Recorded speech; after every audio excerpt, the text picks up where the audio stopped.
Hey, it's Ollie from eelpyeaudio. Hope you're all doing very well. Today in this video, I'm going to run through how to compress a lead vocal to get it sound radio ready and professional. Now, I did essentially a part one of this video, which is how to EQ a lead vocal with something like an SSL EQ, as you can see on screen. So here are all the EQ moves I did in that video and explained why I do these EQ moves. And at the end of that video, I said that, EQ and compression for this style of mixing really go hand in hand. You can't do one and not the other sort of thing.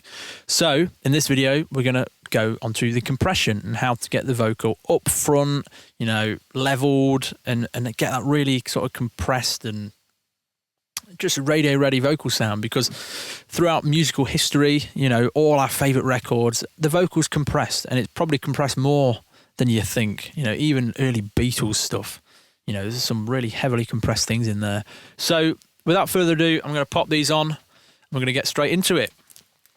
So the first stage of compression, actually scratch that. The first thing I do before I even compress anything is normalize my vocal track to -1. Why the hell do I do that, you ask? Well, if you look at the waveform here, you can see all these sort of sticky outy bits going off here. What this is doing is making it so that the audio signal going into the plugins is really hot. So it's hitting the plugin hard. I like to hit plugins hard, get them to work. Don't worry about red lights or anything like that. As long as you're not clipping this here, it's fine. Nothing's going to happen. It's not going to blow up. And now I'm going to go into the compression. And the first stage of compression is actually on this SSL, which is part of my vocal preset. So the release, attack, and the ratio are already set. As soon as I load the vocal file onto this, it's already getting this compression and all the EQ added. And all I do is I play with the threshold to get the amount of compression that I want. So I'm going to play the track with the compression bypassed, and then on the second pass, I'm going to engage the first stage compression. And what I'm going to do is I'm going to turn off this here, just so, in fact, I'm going to solo it as well, so you can really hear what's happening. I'll play my part, and you'll play yours. This is no act of vaudeville. It's absolute in all its cause. I'll play my part, and you'll play yours. This is no act of vaudeville. It's absolute in all its cause. So, yeah, there's a little bit of a level drop. Who cares? That's compression. So you can see that I'm doing almost like 10 dB of gain reduction. It could be more than 10 dB because the way that SSL works is that you've got these LEDs. It's hitting 10 here, but the next LED up is 14. So you could be doing 11 dB, 12 dB, 13 dB, 13.9 dB, I don't know, because, this is 14. So that's only going to light up when you hit 14. But yeah, I'm just aiming for getting that 10 light to come on. And what I'm doing is I've got a fast attack, which I believe is 1 millisecond on an SSL. I'm cranking the release all the way to the left, which I believe is 100 milliseconds release. And I've got a 4:1 ratio. So what this is doing is just kind of, the fast attack is, clamping down on things and really like leveling that vocal out. But yeah, it's super simple. That's the way that this works. Just set it like that, get 10 dB, and you'll be good to go.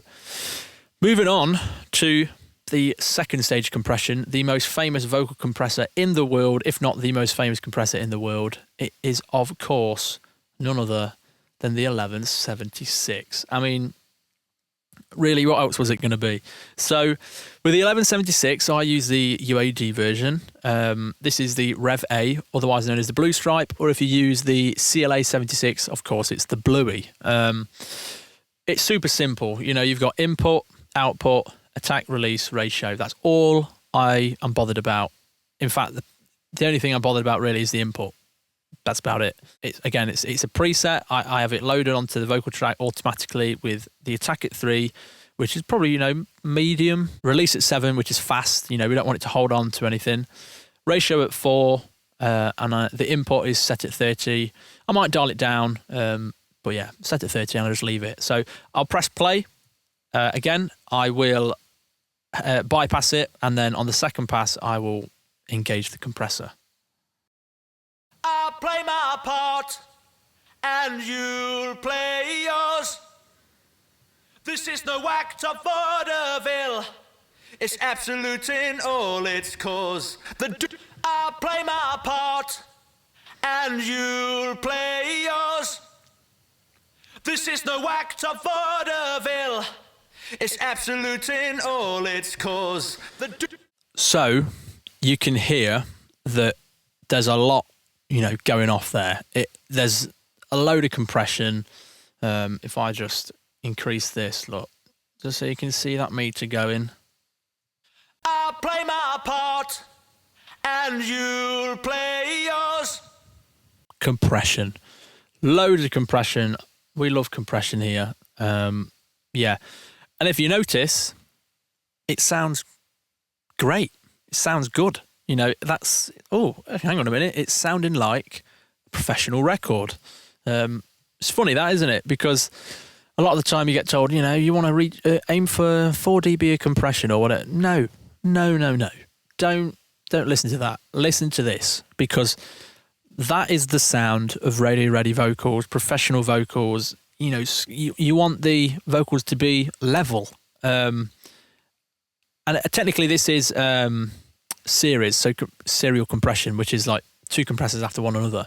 So we're doing the first stage compression on the SSL and then doing this. So it's not one compressor doing like 30, maybe even 40 dB compression. You're almost splitting it up into stages, which is great. And it just works. So yeah, I'm hitting it. I might sometimes dial this back, the input that is, so that it's maybe aiming around 10 dB of compression. So if I just press play and play with the input. I'll play my part, and you'll play yours. This is no act of vaudeville. It's absolute in all its cause. As you can hear, it still sounds good. It's just that I'm a little bit lazy and like to set it at 30 and not have to worry about it. And now we're going to move on to the last 2 steps in my vocal chain, which is technically like compression or a form of compression, and that's a de-esser and a limiter.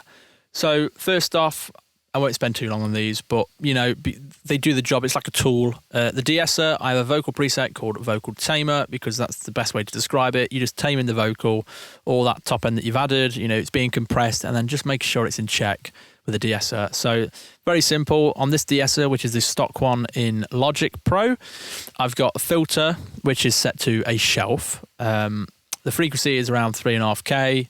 Max reduction is 5 dB, maybe 6 dB, depending on the vocal. And this is obviously just the threshold. So very simple stuff. I'm just keeping it in check. I'll let you listen to what it's targeting here. I'll play my part, and you'll play yours. This is no act of vaudeville. It's absolute in all its cause. Yeah, so that's what's being tamed. And then move on to the final thing in the chain. Nice and simple. It's a limiter. And I have a preset in this called Vocal Finisher, because we are finishing off the vocal. So I engage this, and in this preset, the release is set to 50, output set to -4, log ahead is 5. You might use the L1 or a different type of limiter.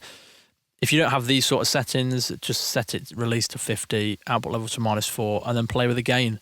And, it will do the job. So I aim for around 8 dB of reduction. Let's see what I'm doing here. I'll play my part, and you'll play yours. This is no act of vaudeville. It's absolute in all its cause. Yeah, 8 dB. That's pretty much it. That is how to get radio-ready, professional-sounding vocals. You're EQing into compressors.